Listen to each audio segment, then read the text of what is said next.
بسم الله الرحمن الرحيم نحمده ونصلي ونسلم على رسوله الكريم أما بعد فأعوذ بالله من الشيطان الرجيم بسم الله الرحمن الرحيم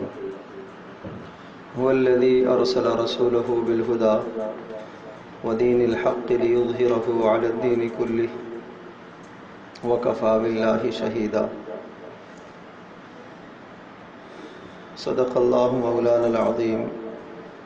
رب اشرح لي صدري ويسر لي أمري واحلل عقدة من لساني يفقه قولي اللهم صل على محمد وعلى آل محمد كما صليت على إبراهيم وعلى آل إبراهيم إنك حميد مجيد اللهم بارك على محمد وعلى آل محمد كما باركت على إبراهيم وعلى آل إبراهيم إنك حميد مجيد میرے واجب الاحترام علماء کرام اور جامعہ علی کے اساتذہ کرام اور باہر سے آئے ہوئے ہمارے معزز مہمان حضرات و خواتین، میں سب سے پہلے آپ تمام کا شکریہ ادا کرتا ہوں کہ آپ ہمارے اس پروگرام میں تشریف لائے اور آپ نے ہماری حوصلہ افزا فرمائی۔ اللہ تبارک و تعالیٰ آپ کو اپنی شان کے مطابق اجر عطا فرمائے۔ میرے مسلمان بھائیوں، بزرگوں اور دوستوں اور میری ماں اور بہنوں، اللہ تبارک و تعالیٰ نے حضرت محمد صلی اللہ تعالیٰ علیہ وسلم کو عظیم الشان رسول بنا کر امت میں مبعوث فرمایا، اور اللہ تبارک و تعالیٰ کی منشا اور مراد یہ تھی هو الذي ارسل رسوله بالهدى ودين الحق ليظهره على الدين كله، کہ اللہ پاک اس پوری دھرتی پر، پوری دنیا پر، پورے کرۂ عرضی پر اللہ تبارک و تعالیٰ اپنے قانون کو نافذ کرنا چاہتا تھا، اور اس قانون کے نفاذ کے لیے اللہ پاک نے انبیاء علیہ السلام کا سلسلہ جاری فرمایا، اور آخر میں محمد صلی اللہ تعالیٰ علیہ وسلم مبعوث ہوئے، اور یہ مقصد ذکر فرمایا کہ ہم نے رسول حضرت محمد صلی اللہ تعالیٰ علیہ وسلم کو اس لیے بھیجا ہے تاکہ اللہ کا دین پوری دنیا میں غالب ہو، وَلَوْ كَرِهَ الْمُشْرِكُونَ وَلَوْ كَرِهَ الْكَافِرُونَ، اگرچہ دنیا کے کافر اس کو اچھا نہیں سمجھیں گے، دنیا کے مشرک اس کو اچھا نہیں سمجھیں گے، باطل طاقتیں اور باطل قوتیں ہمیشہ اس کو مٹانے کی کوشش کریں گی، واللہ وہ لوگ یہ کوشش کریں گے کہ اسلام کا نور، اسلام کا یہ چراغ بجھ جائے، لیکن اللہ تبارک و تعالی اپنے اس نور کو مکمل کر کے رہے گا، واللہ متم نورہ، اللہ پاک اس دین کو، اس نور کو پوری دنیا کے اندر عام فرمائے گا۔ اس کے لیے اللہ تبارک و تعالی نے نبی پاک صلی اللہ تعالی علیہ وسلم کی دنیا سے پردہ فرما جانے کے بعد علماء کو حضرت صلی اللہ علیہ وسلم کا جانشین بنایا ہے۔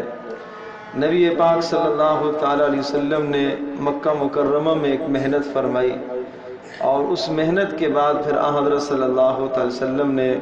ہجرت فرما کر مدینہ طیبہ میں اسلامی ایک ریاست قائم فرمائی، اور اس اسلامی ریاست کے 53 نکات نبی پاک صلی اللہ علیہ وسلم نے تجویز فرمائی، اور ان نکات میں یہ بات شامل تھی کہ اندرون ملک، اندرون ریاست میں کس طرح سے امن کو قائم کیا جائے، خانہ جنگی کو ختم کیا جائے، اور لسانیت کی بنیاد پر، قوم اور نسل کی بنیاد پر جو اختلافات ہوتے ہیں، ان اختلافات کا خاتمہ کیسے کیا جائے۔ حضرت صلی اللہ علیہ وسلم نے ان قوانین کو مرتب فرمایا، اور اسی طرح سے حضرت صلی اللہ تعالی علیہ وسلم کی محنت میں یہ بات بھی شامل تھی کہ اس ریاست کو کس طرح سے مستحکم بنایا جائے،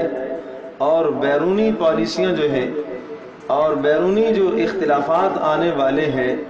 اور جو ریاست کے ساتھ دشمنوں کا ٹکراؤ ہوگا ان دشمنوں کے ٹکراؤ سے کیسے تحفظ کیا جائے، اور عصر اور عسکری قوت اور طاقت کو کس طرح سے مرتب کیا جائے کہ اگر کل کوئی قوم اور کوئی کافر اور کوئی غیر اگر بری اور میلی آنکھ سے ادھر دیکھتا ہے تو اس کا کیسے مقابلہ کیا جائے۔ حضرت صلی اللہ تعالی علیہ وسلم نے ان تمام قوانین کو مرتب فرمایا۔ نبی پاک صلی اللہ تعالی علیہ وسلم کا یہ دین دنیا میں قیامت تک باقی رہے گا، اور اللہ تبارک تعالیٰ اس دین کی نشر و اشاعت کے لیے علماء سے کام لیتا رہے گا،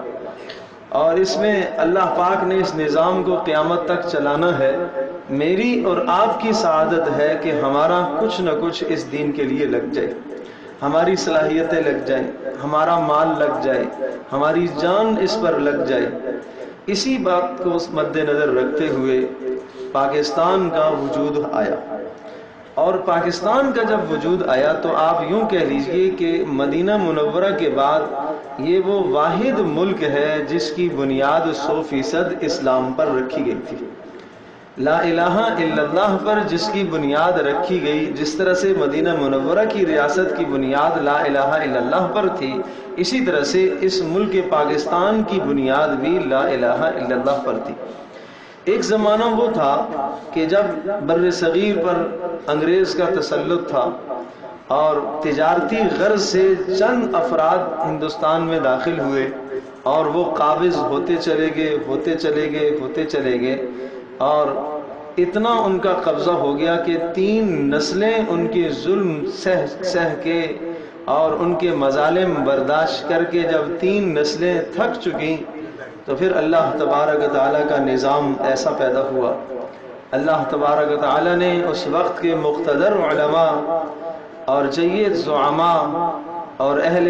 عقل و دانش کے دلوں میں یہ بات ڈالی ہے کہ ایک الگ مملکت ہو جس مملکت کے اندر رہ کر مسلمان آزادانہ طریقے سے اللہ کے احکام کی پابندی کرے۔ اور یہ سب سے پہلی آواز 1928 میں حضرت مولانا حکیم الامت حضرت مولانا اشرف علی تھانوی رحمۃ اللہ علیہ کی مبارک زبان سے یہ پہلا جملہ نکلا کہ جی یوں چاہتا ہے، میرا دل یوں چاہتا ہے کہ کوئی ایسا خطہ ہم مسلمانوں کو مل جائے کہ جہاں ہم رہ کر اللہ تبارک تعالیٰ کی بندگی کر سکیں، اور جہاں بیت المال کا نظام قائم ہو، اور جہاں اسلام کے تمام احکام کا نفاذ کیا جائے، جہاں عدالتیں 100% اسلام کے مطابق ہوں، جہاں کی عدالتیں 100% رسول اکرم صلی اللہ علیہ وسلم کے بتائے ہوئے قوانین کے مطابق ہوں، اور جہاں حضرت صلی اللہ تعالیٰ علیہ وسلم کے ریاستی قانون بنائے ہوئے ان قوانین کے مطابق ہم اپنے اس خطے کے اندر اجرا کر سکیں اور ہم زندگی گزار سکیں۔ تو 1928 میں حضرت مولانا اشرف علی تھانوی رحمۃ اللہ علیہ نے اس تصور کو پیش فرمایا، اور اللہ تبارک تعالیٰ نے ان کی اس تصور اور اس خیال کو مقبولیت عطا فرمائی۔ پھر یہ تصور آگے بڑھتا چلا گیا۔ پھر 1930 میں پھر علامہ محمد اقبال رحمۃ اللہ علیہ نے اس تصور کو اور آگے بڑھایا، اور عوام میں اور لوگوں میں اس تصور کو لے کر آئے کہ ہمیں ایک الگ ملک ملنا چاہیے۔ اور آپ یہ بات سن کر حیران ہوں گے کہ اہل عقل اہل سمجھ کے 2 طبقے بن گئے۔ ایک بہت بڑا طبقہ علماء کا اس بات کا مخالف تھا کہ ملک ہرگز تقسیم نہ ہو، اور ایک بہت بڑا طبقہ اس کا حمایتی تھا کہ نہیں، ملک تقسیم ہونا چاہیے۔ جو حضرات یہ کہتے تھے کہ ملک تقسیم نہ ہو، ان کا خیال اور نقطہ نظر یہ تھا کہ اس ملک پر ایک عرصے سے صدیوں سے مسلمانوں کی حکومت چلی آ رہی ہے، اور جب مسلمانوں کی حکومت چلی آ رہی ہے تو اب کچھ عارضی تسلط اغیار کا، انگریز کا تسلط ہو گیا ہے، اور جس خطے پر مسلمان ایک بار قابض ہو جائیں، یہ قرآن و سنت کے نصوص سامنے موجود تھے کہ جس خطے پر ایک مرتبہ مسلمان تسلط کر لے اور مسلمانوں کا وہاں مسلمانوں کی حکومت اور نظم و ضبط قائم ہو جائے، اگر اس خطے کو دوبارہ غیر مسلم قبضہ کر لیتے ہیں، چاہے ایک بالشی وہ قبضہ کر لیتے ہیں، تو مسلمانوں کی ذمہ داری بنتی ہے کہ وہ لڑ کر، وہ جنگ کر کے اس خطے کو آزاد کرائیں۔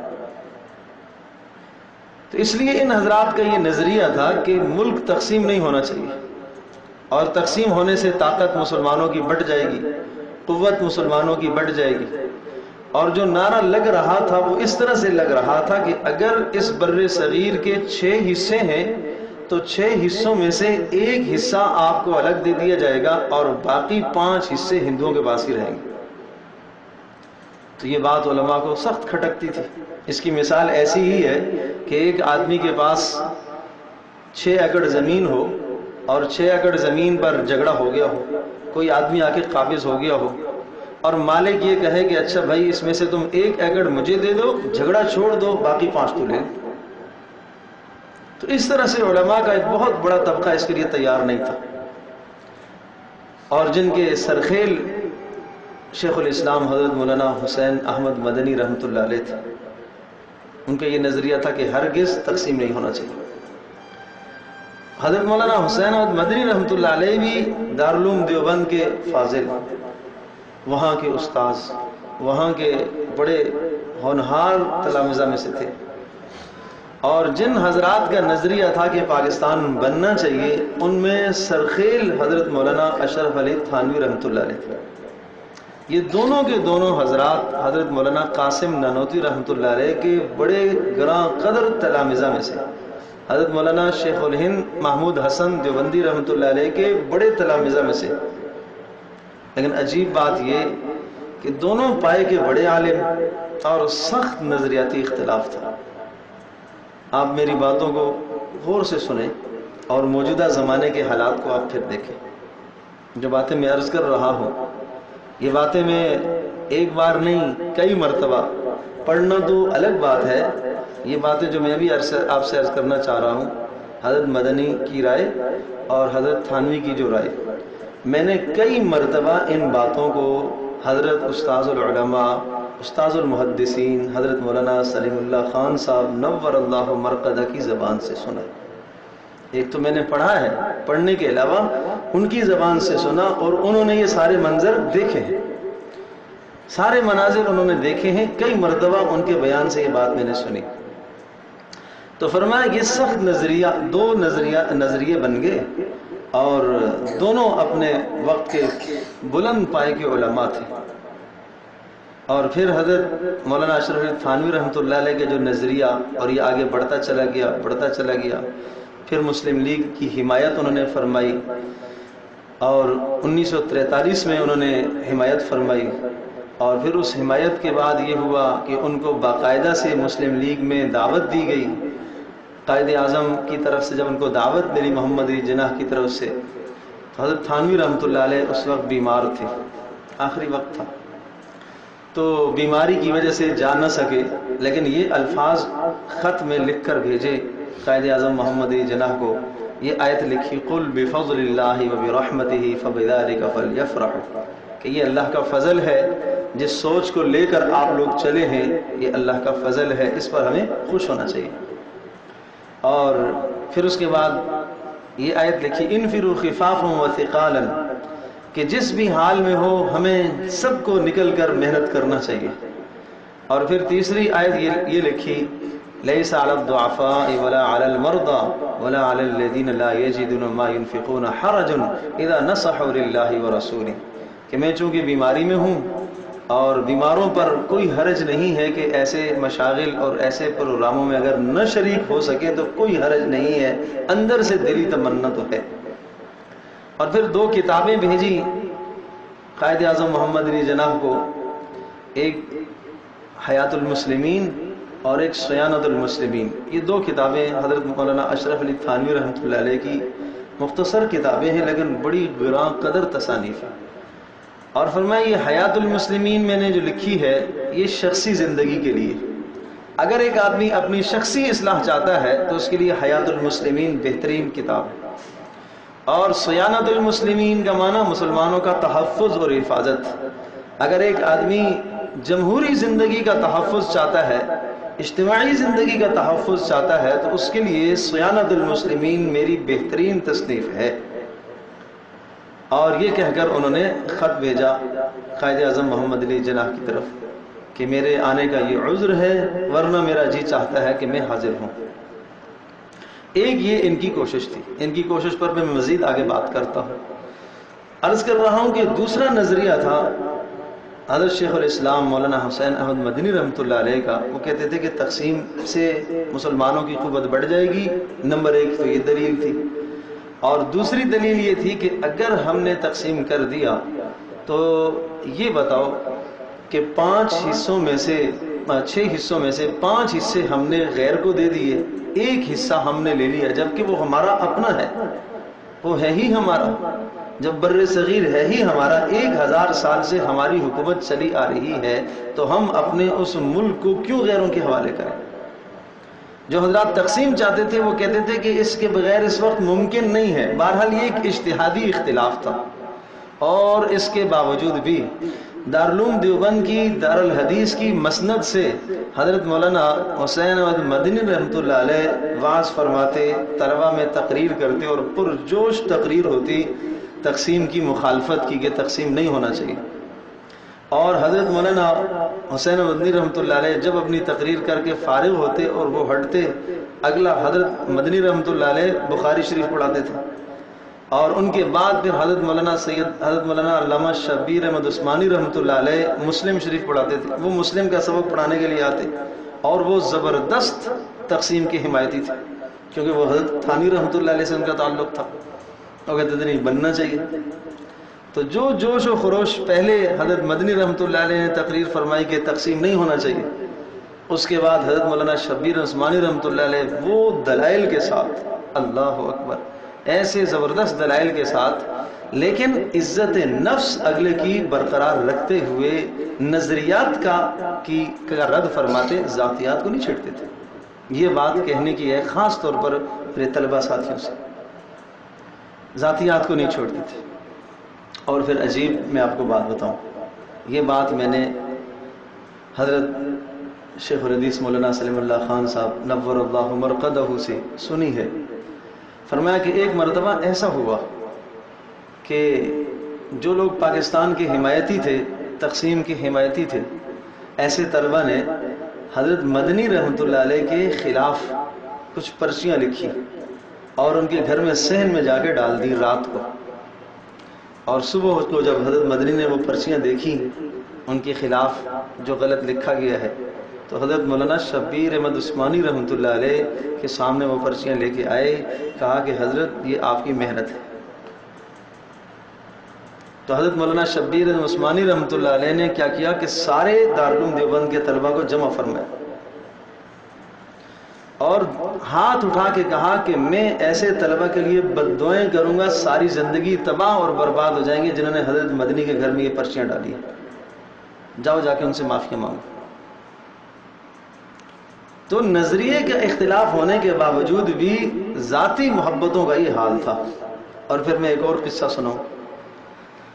حضرت مولانا حسین احمد مدنی رحمۃ اللہ علیہ حضرت مولانا اشرف علی تھانوی رحمۃ اللہ علیہ کو ملنے کے لیے تھانہ بھون چلے گئے. تھانہ بھون ایک نام تھا، خانقاہ تھی. اور وہاں گئے تو رات کو پہنچے، تاخیر ہو گئی. جب تاخیر ہو گئی تو دروازے پر حضرت تھانوی رحمۃ اللہ علیہ نے لکھ کر لگایا ہوا تھا کہ اوقات ملاقات کے علاوہ کوئی زحمت نہ کرے. اب حضرت مدنی اور حضرت تھانوی دونوں برابر کے لوگ ہیں،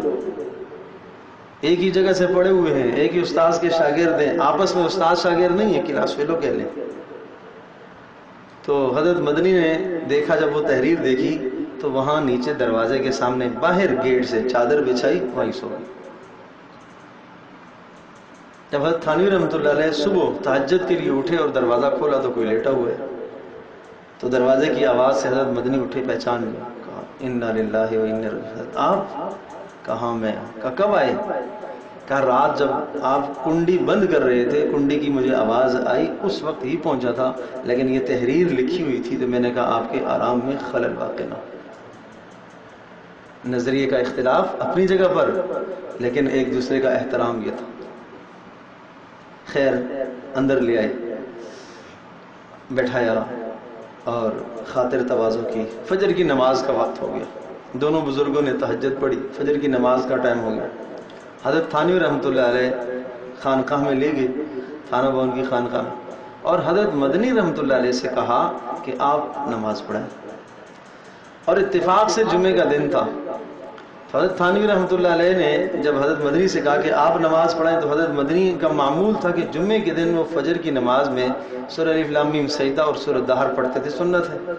ہمارا اکابرین سنتوں کی اتباع کا یہ حال ہے۔ اور حضرت مدنی کا ایک اور قصہ آتا ہے کہ ایک مرتبہ سفر کے دوران کہیں ٹرین سے اسٹیشن پہ اترے اور فجر کی نماز جمعے کا دن تھا، پڑھنے لگے تو الف لام میم سجدہ ہی شروع کر دی،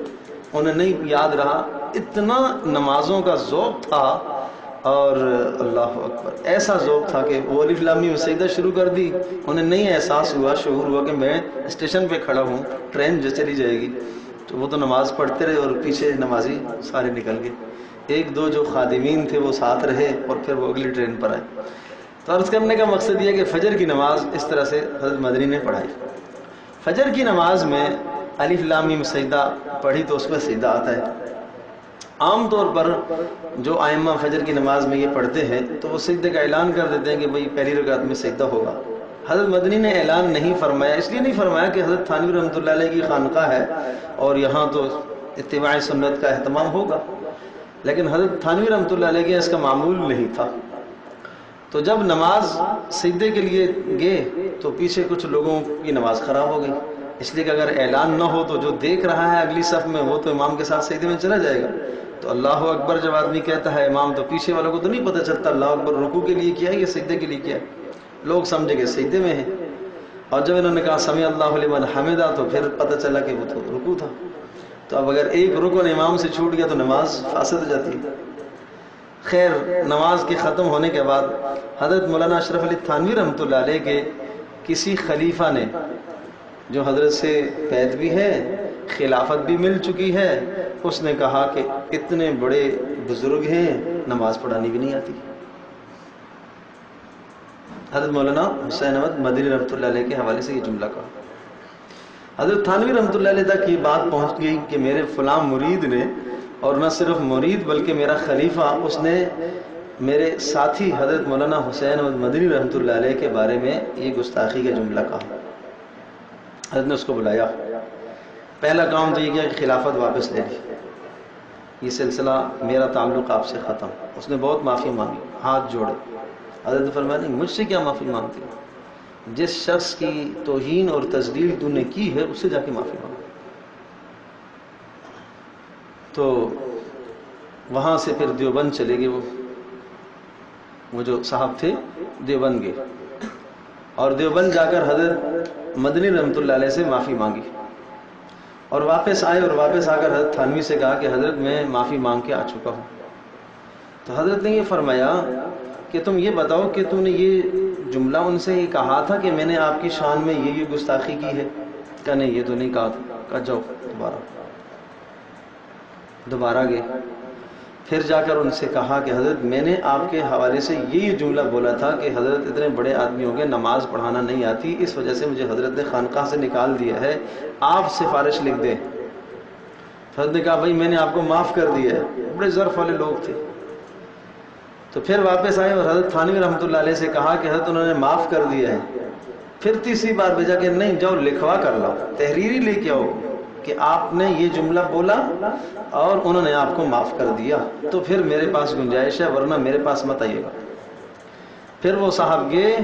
اور جا کر دوبارہ سے حضرت مدنی رحمۃ اللہ علیہ سے درخواست کی، اور حضرت مدنی نے پھر پرچی لکھی، اس پرچی پر یہ جملہ بھی لکھا ہوا تھا کہ اس نے یہ بولا ہے کہ میں نے آپ کی شان میں یوں گستاخی کی ہے۔ تو حضرت مدنی رحمۃ اللہ علیہ کا جملہ تھا کہ اس نے جو جملہ میرے بارے میں کہا ہے میں ایسے درگزر کرتا ہوں، معاف کرتا ہوں، اگر آخرت میں اللہ پاک نے میری بخشش فرما دی تو اس جملے سے میری صحت پر کوئی اثر نہیں پڑتا۔ اور اگر اللہ پاک نے میری بخشش نہ فرمائی تو پھر یہ ایک نہیں، اس جیسے ہزاروں جملے اور بھی ہوں تھوڑے۔ اللہ اکبر۔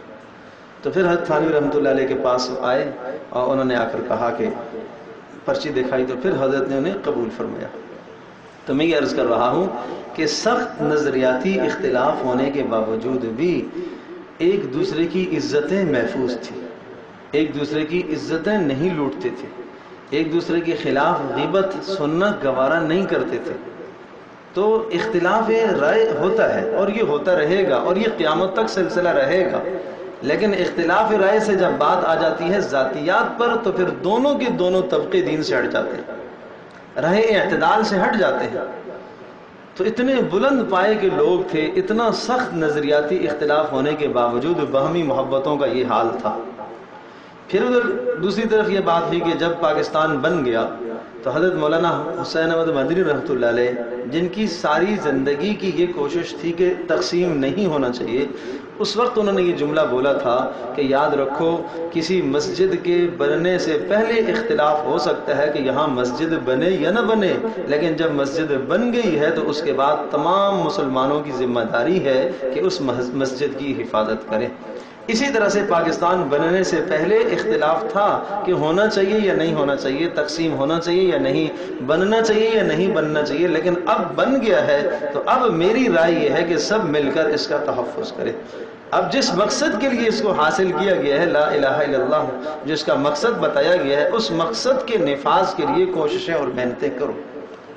تو یہ بیان تھا حضرت مدنی رحمۃ اللہ علیہ کا، اور ان کا نظریہ تھا جو پاکستان کے حمایتی نہیں تھے اور جن کا نظریہ یہ تھا کہ تقسیم نہیں ہونا چاہیے۔ تو اس نظریے کی بھی میں نے وضاحت کر دی ہے۔ یہ وضاحت اس لیے کرنا چاہ رہا ہوں کہ کہیں اگر تاریخ میں، خیر آج ویسے بھی تاریخ پڑھنے سے ہم عاجز ہیں اور ہمارا مجمع اور ہماری قوم کہاں تاریخ سے آگاہ اور واقف ہے، لیکن اگر کہیں یہ بات آئے کہ بہت سارے علماء نے مخالفت کی ہے تو اس کو برا رنگ نہ دیا جائے۔ میں عرض کر رہا ہوں وہ ایک اجتہادی اختلاف تھا، اور اجتہادی اختلاف میں جب دونوں مجتہد ہوتے ہیں تو جو مجتہد اجتہاد کرنے والا غلطی پر ہوتا ہے اس کو بھی اجر ملتا ہے، اور جو مجتہد اجتہاد کرنے والا ٹھیک ہوتا ہے، درستگی پر ہوتا ہے، اسے دوہرا اجر دیا جاتا ہے۔ اب دوسری طرف آتے ہیں کہ حضرت مولانا اشرف علی تھانوی رحمۃ اللہ علیہ، میں نے عرض کیا کہ سب سے پہلا نظریہ تصور پاکستان کے بننے کا حضرت مولانا اشرف علی تھانوی رحمۃ اللہ علیہ نے پیش فرمایا۔ پھر اس تصور کو پروان چڑھتے چڑھتے چڑھتے پھر آگے، اور ایک پوری ان کی سوچ اور فکر جو تھی ایک پورے ملک کے اندر پھیل گئی۔ پھر ایک وقت وہ آیا کہ قائد اعظم محمد علی جناح کے ساتھ حضرت مولانا اشرف علی تھانوی کی خط و کتابت شروع ہوئی۔ اور میں عرض کر رہا ہوں کہ پہلے عرض کر چکا ہوں کہ مسلم لیگ کے ایک پروگرام میں، ایک جلسے میں ان کو دعوت دی گئی، لیکن بیماری اور ضعف کی وجہ سے وہ حاضر نہ ہو سکے اور معذرت بھی پیش فرمائے۔ اس کے بعد ان کا خط و کتابت کا سلسلہ جاری ہوا۔ تو قائد اعظم محمد علی جناح سے کسی نے یہ سوال کیا کہ آپ پاکستان تو بنا رہے ہیں لیکن علماء کی ایک بہت بڑی تعداد آپ کے اس منشا اور اس موقف اور نظریے کے خلاف ہے، اس کا کیا بنے گا؟ تو قائد اعظم محمد علی جناح نے یہ جملہ ارشاد فرمایا، اور تاریخ ساز جملہ ہے۔ انہوں نے کہا کہ میرے ساتھ ایک ہندوستان کا ایسا عالم ہے کہ اگر اس کو ترازو کے ایک پلڑے میں رکھ دیا جائے اور دوسری طرف پورے ہندوستان کے تمام علماء کو رکھ دیا جائے تو میرا وجدان یہ کہتا ہے کہ وہ پلڑا بھاری ہو جائے گا۔ پوچھا گیا کہ وہ شخص کون ہے؟ کہا وہ تھانہ بن میں حضرت مولانا اشرف علی تھانوی ہیں، وہ میرے حمایتی ہیں۔ جب وہ میرے حمایتی ہیں تو مجھے کسی کی حمایت کی باقی ضرورت نہیں۔ اور پھر ایک وقت وہ آیا کہ جب قائد اعظم محمد علی جناح نے پاکستان کے حوالے سے ریفرنڈم کروایا۔ اب ایک بہت بڑا تجزیہ یہ تھا کہ بنگال میں اور سرحد میں لوگ اس کی مخالفت کر رہے ہیں تقسیم کی، وہ ووٹ نہیں ڈالیں گے۔ تو قائد اعظم محمد علی جناح نے حضرت مولانا اشرف علی تھانوی رحمۃ اللہ علیہ سے درخواست کی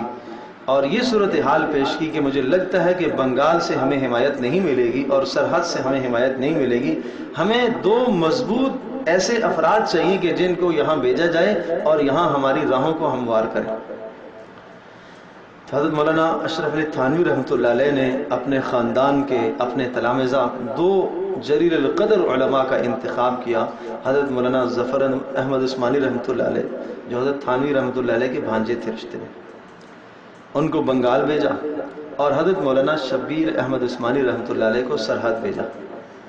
اور جو جا کر ان کی تقریریں ہوئیں ان کی بنگال میں ان کی سرحد میں، اور ساری کی ساری راہیں ہموار ہوئیں، اور جتنی مخالفتیں تھیں وہ سب کی سب مخالفتیں حمایتوں میں تبدیل ہو گئیں، اور جب حمایتوں میں تبدیل ہوئیں تو پھر اس کے بعد جو ہے وہ پاکستان کا نقشہ سامنے آیا۔ چنانچہ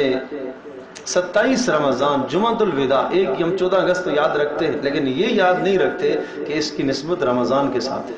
اس ہمارے ملک کی نسبت رمضان المبارک کے ساتھ ہے، 27ویں شب کے ساتھ ہے، جمعۃ الوداع کے ساتھ ہے، کتنی عظیم الشان نسبت ہے۔ تو 27 رمضان المبارک جمعۃ الوداع 14 اگست 1947 کو ہمارا ملک پاکستان معرض وجود میں آیا، اور علماء کی قربانیوں کا ایک بہت بڑا نتیجہ سامنے آیا۔ اور یوں سمجھیے کہ قائد اعظم محمد علی جناح نے علماء کی قربانیوں کو سراہتے ہوئے،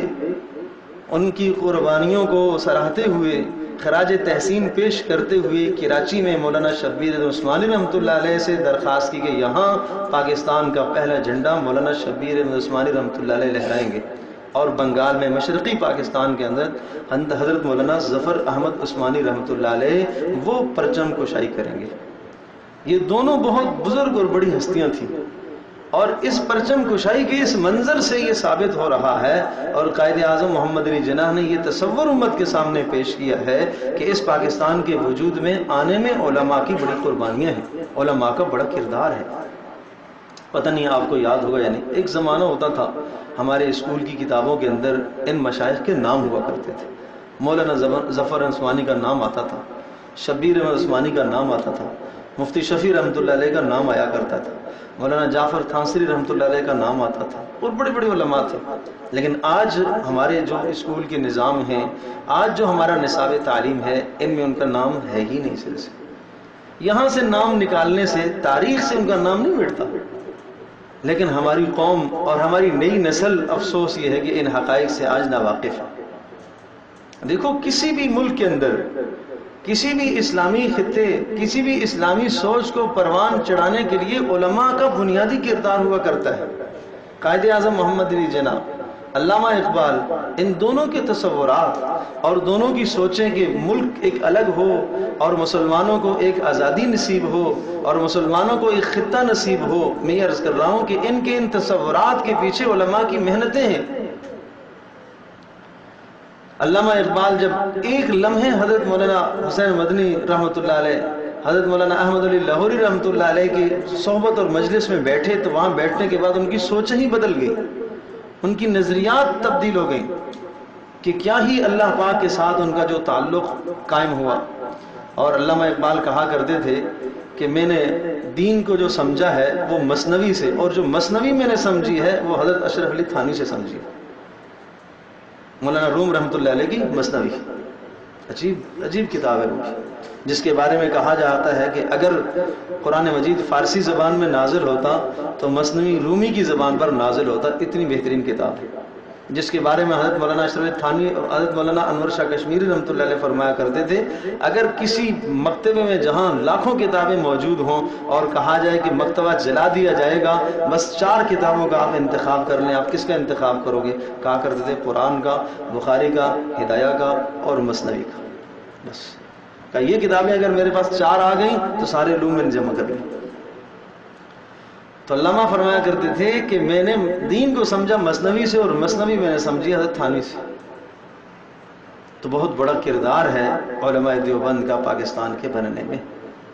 تو ان کے کردار کو نہ بھولا جائے، ان کے کردار کو سامنے رکھا جائے، اپنی نسلوں کو سمجھایا جائے،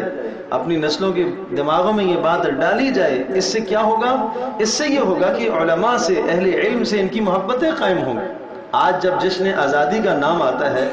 تو آپ مجھے معاف کیجیے گا، میں تو یہ کہوں گا کہ اگر جشن آزادی میں ان اکابرین کا نام نہ لیا جائے تو سمجھتا ہوں کہ یہ تقریب نامکمل ہے،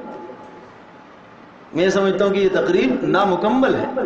آج جس جشن آزادی کا نام تصور میں لایا جاتا ہے، اور اس جشن آزادی کے نام پر ناچ بھی ہے، گانا بھی ہے، موسیقی بھی ہے، اور جناب بچیوں کا اور عورتوں کا بے حجاب ہونا بھی ہے، کیا یہ مقصد تھا جشن آزادی کا؟ کیا لا الہ الا اللہ کا یہ مقصد تھا؟ ہم اس مقصد سے بہت دور چلیں گے، اور آپ حیران ہوں گے کہ اس مقصد کے حصول کے لیے 16 لاکھ جانوں کے نذرانے پیش ہوئے۔ یہ ملک نہیں ہے، میں کہوں گا یہ امانت ہے، ان شہداء کی امانت ہے ہمارے پاس، یہ امانت ہے۔ اور تاریخ کی کتابوں میں یہ لکھا ہے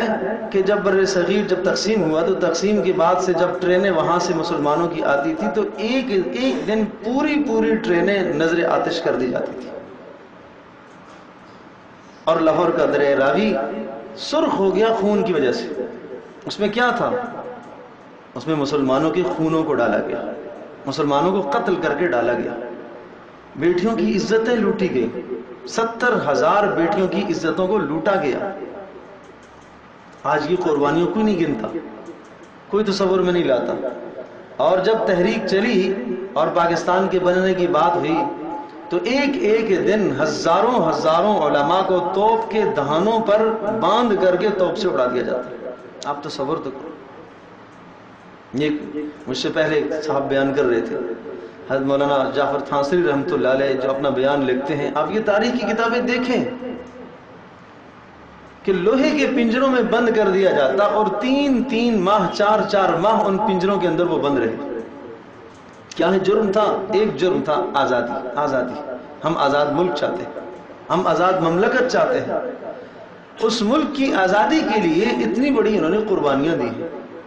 اور کتنے اسی حالت میں شہید ہو گئے۔ تو میرے عزیز دوستوں اور بزرگوں اور ماں اور بہنوں، ان قربانیوں کو ہم نظر انداز نہ کریں، ان قربانیوں کو ہم نہ بھولیں، اور جب بھی یہ دن آئے تو ہم نئے عزم اور نئے ولولے کے ساتھ اپنی جان سے شروع کریں کم از کم۔ اور یہ یاد رکھو، آزادی کے 2 تصور ہیں، ایک آزادی غیر مسلم قوموں کا تصور ہے اور ایک مسلم کا تصور ہے، دونوں آزادیوں میں بڑا فرق ہے۔ غیر مسلم جب آزادی کا تصور پیش کرتا ہے تو وہ کہتا ہے کہ میں اپنی زندگی عقل کے مطابق گزاروں گا، میں کسی قانون کا پابند نہیں ہوں گا۔ لیکن مسلم جب آزادی کا تصور پیش کرتا ہے تو وہ یہ تصور پیش کرتا ہے کہ میں ساری دنیا کی غلامیوں سے آزاد ہو کر محمد صلی اللہ علیہ وسلم کی غلامی میں آؤں گا۔ یہ مسلمان کی آزادی کا تصور ہے۔ حضرت ربیع بن عامر رضی اللہ تعالی عنہ جب ایران میں آئے تو ایرانیوں نے ان سے پوچھا، فارسیوں نے، کیوں آئے ہو تم؟ بڑے عجیب جملے تھے ان کے، تاریخ ساز جملے ہیں، سنہری حروفوں سے لکھنے کے قابل ہیں۔ کہنے لگے، اللہ ابتعثنا، اللہ نے ہمیں بھیجا ہے۔ کیوں آئے؟ لنخرج العباد من عبادت العباد الى رب العباد، تاکہ ہم لوگوں کی غلامی سے نکالیں اور اللہ کی غلامی میں ڈالیں، اس لیے ہم آئے۔ اور ومن ضیق الدنیا الی سعۃ الآخرہ، اور دنیا کی تنگ نظری سے ان کو نکالیں اور آخرت کی وسعت میں لے کے آئیں۔ ومن جور الادیان الی عدل الاسلام، اور اس لیے ہم آئے ہیں تاکہ دین کے نام پر جو ظلم مچائے جاتے ہیں ان تمام مظالم سے ہم لوگوں کو نکال کر اسلام جیسے عدل و انصاف والے مذہب کے اندر ان کو لے کر آئیں۔ تو انہوں نے پہلا جملہ یہ کہا تھا کہ ہم اس لیے آئے ہیں تاکہ لوگوں کو لوگوں کی بندگیوں سے آزاد کر کے اللہ کی غلامی میں ڈالیں۔ آج اغیار سے تو ہم آزاد ہو گئے، ہمارا ملک اغیار سے آزاد ہو گیا،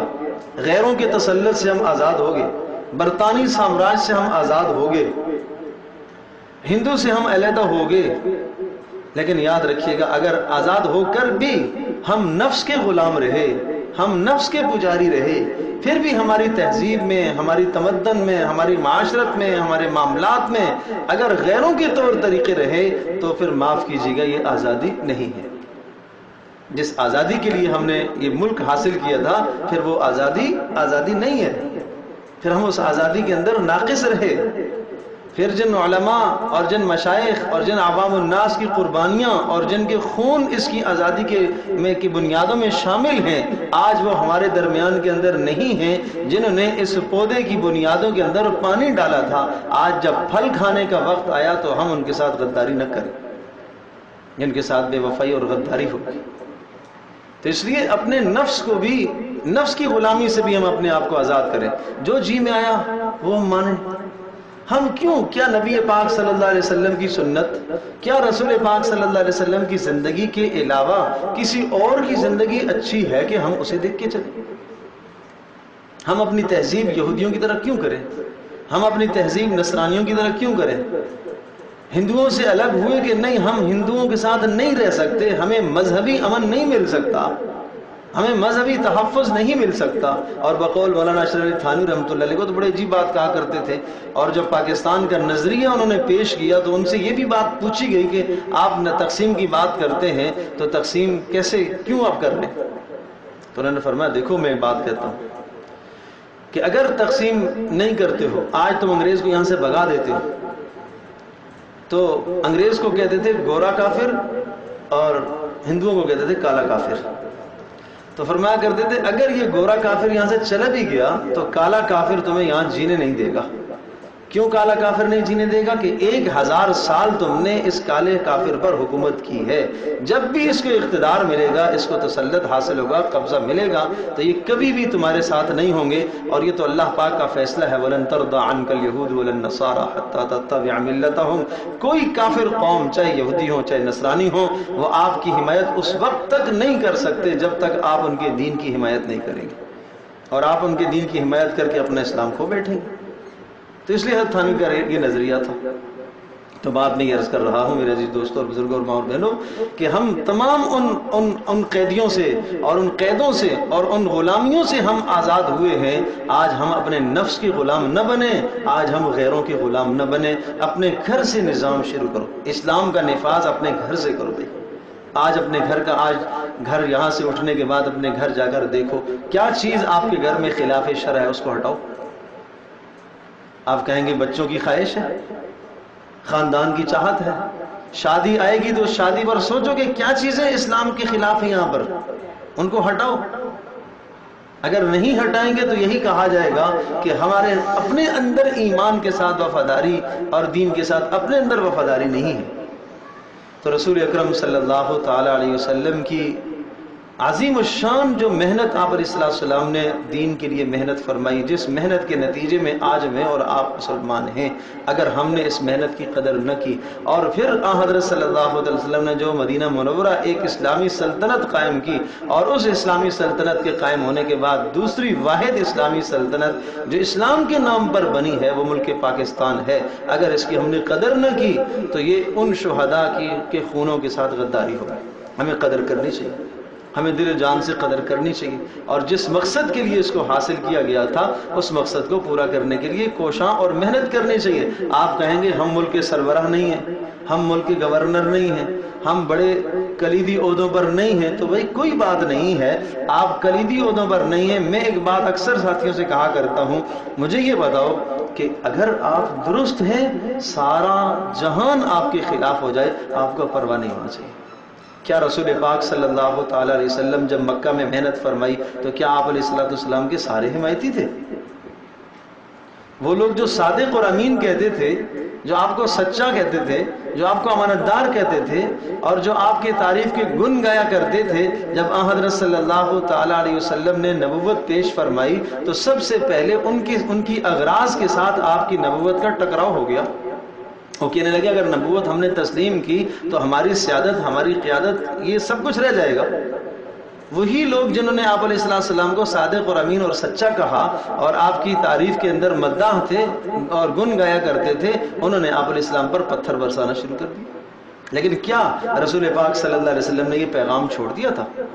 کیا آپ علیہ السلام وہ وقت، شاید آپ کا جملہ کہ آپ کو چچا ابو طالب نے کہا کہ کچھ نرمی کرو، اور یہ قریش کے سردار سارے آئے بیٹھے ہیں اور یہ کہتے ہیں کچھ ہلکا کرو آپ کام کو اور آپ اتنی سختی نہ کرو، تو آپ نے ارشاد فرمایا کہ اگر اے چچا جان یہ سورج کو اتار کے میرے سیدھے ہاتھ میں رکھ دیں اور چاند کو اتار کر میرے الٹے ہاتھ میں رکھ دیں، جب بھی میں یہ دین نہیں چھوڑ سکتا. تو جب آپ اپنے گھر کے اندر، اپنے خاندان اور اپنے معاشرے کے اندر دین پر چل رہے ہیں اور آپ 100% مطمئن ہیں کہ میں دین پر چل رہا ہوں، تو پھر سارا معاشرہ مخالف ہو جائے، آپ کیوں پرواہ کرتے ہو؟ کسی ملامت کرنے والے کی ملامت کی کیوں پرواہ کرتے ہو؟ ہم پھر کیوں سوچیں؟ ہم پھر کیوں غیروں کو دیکھیں گے نہیں لوگ کیا کہیں گے؟ یہ لوگ کیا کہنے کا تصور تو ختم کر دو. اپنے گھر سے آغاز کرو. اپنے جسم سے آغاز کرو، اپنے بچوں سے آغاز کرو، اپنی نئی نسل کی تربیت اچھی طرح سے کرو. جن کو اچھی تربیت ہوگی تو وہ ملک کے وفادار بنیں گے. اور پھر انہی نسلوں میں سے آج جو بچے اس وقت ہمارے سامنے بیٹھے ہوئے ہیں 10 سال 15 سال 20 سال کی عمر،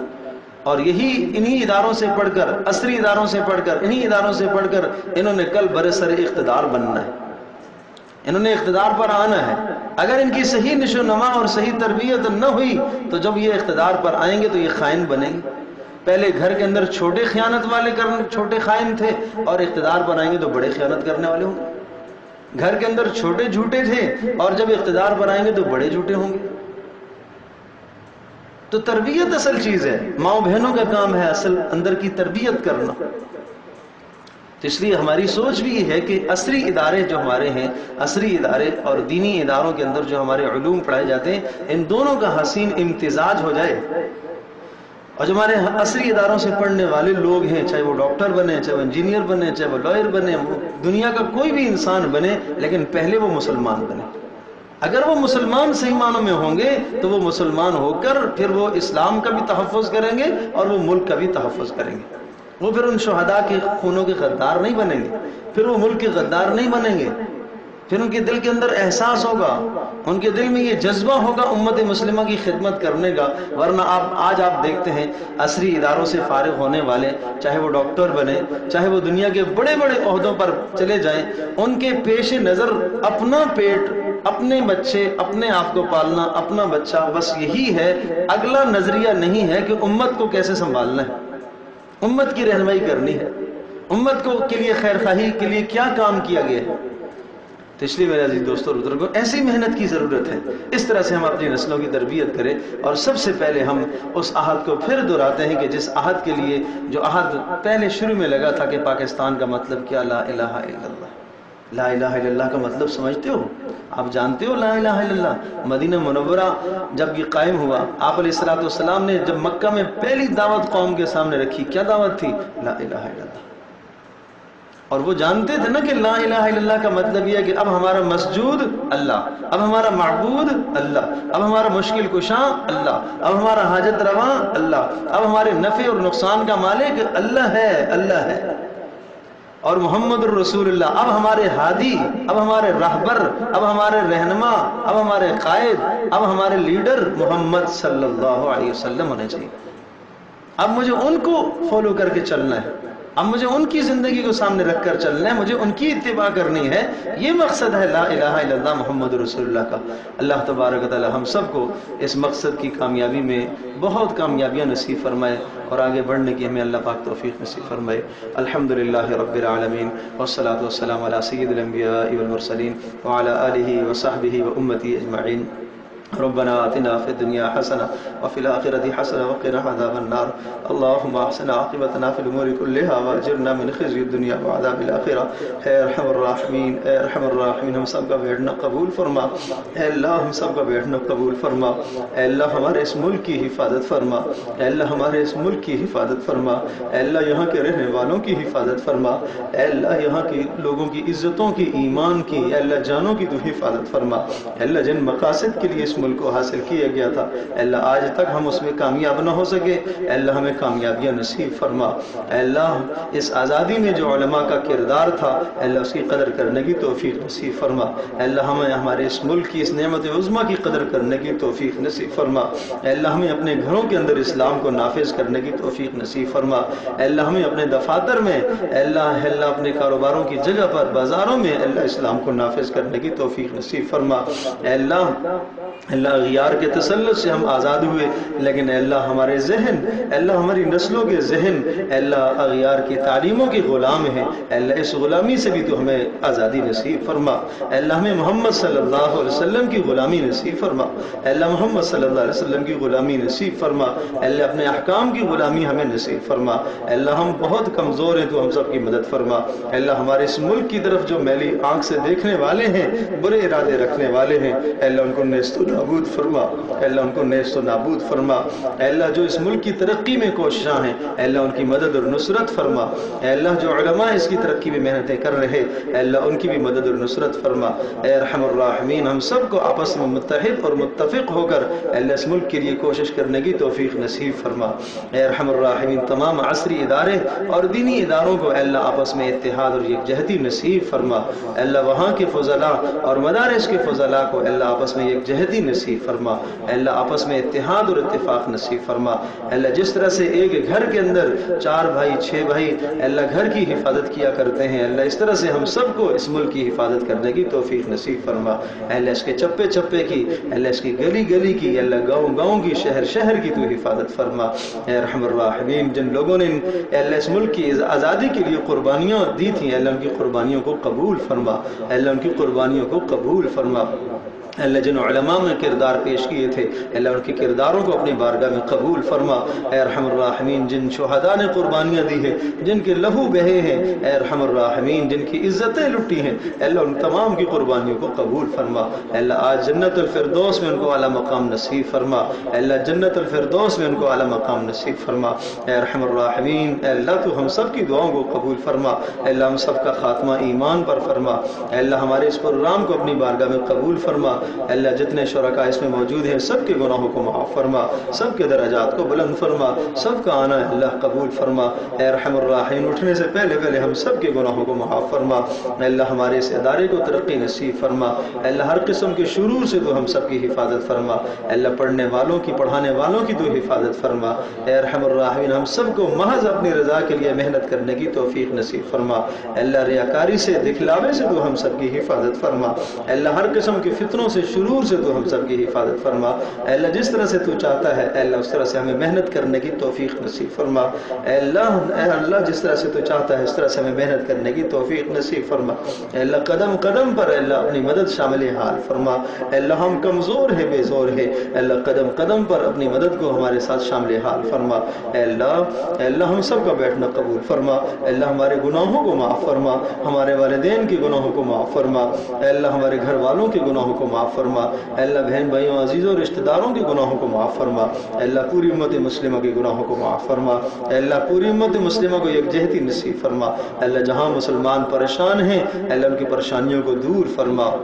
اے اللہ جہاں غیروں کے تسلط میں ہیں اے اللہ ان کو آزادیاں نصیب فرما، اے اللہ جو بے گناہ جیلوں میں پڑے ہوئے ہیں اے اللہ ان کو آزادیاں اور رہائیاں نصیب فرما، اے اللہ جو غیروں کے تسلط میں ہیں اے اللہ ان کو آزادیاں نصیب فرما، اے اللہ جہاں اے اللہ مسلمانوں پر مظالم ڈھائے جا رہے ہیں اے اللہ وہاں مسلمانوں کو طاقت اور قوت نصیب فرما، اے اللہ برما میں مسلمانوں کو قوت نصیب فرما، اے اللہ فلسطین میں شام میں اے اللہ مسلمانوں کو قوت نصیب فرما، اے اللہ ملک کے اے اللہ اس خطے میں اے اللہ جہاں دنیا میں کہیں اے اللہ مسلمان کمزور ہیں اے اللہ سب کو قوت نصیب فرما، اے اللہ سب کی مدد فرما، اے اللہ ہماری دعاؤں کو قبول فرما، اے اللہ نبی پاک صلی اللہ علیہ وسلم نے جو آپ سے خیریں مانگی وہ ساری خیریں ہم سب کو نصیب فرما، اے اللہ جن شرور سے پناہ چاہی ہے ان تمام شرور اور برائیوں سے اللہ ہم سب کی حفاظت فرما، اے اللہ ہماری دعاؤں کو قبول فرما، وصلی اللہ تعالی علی خیر خلق محمد۔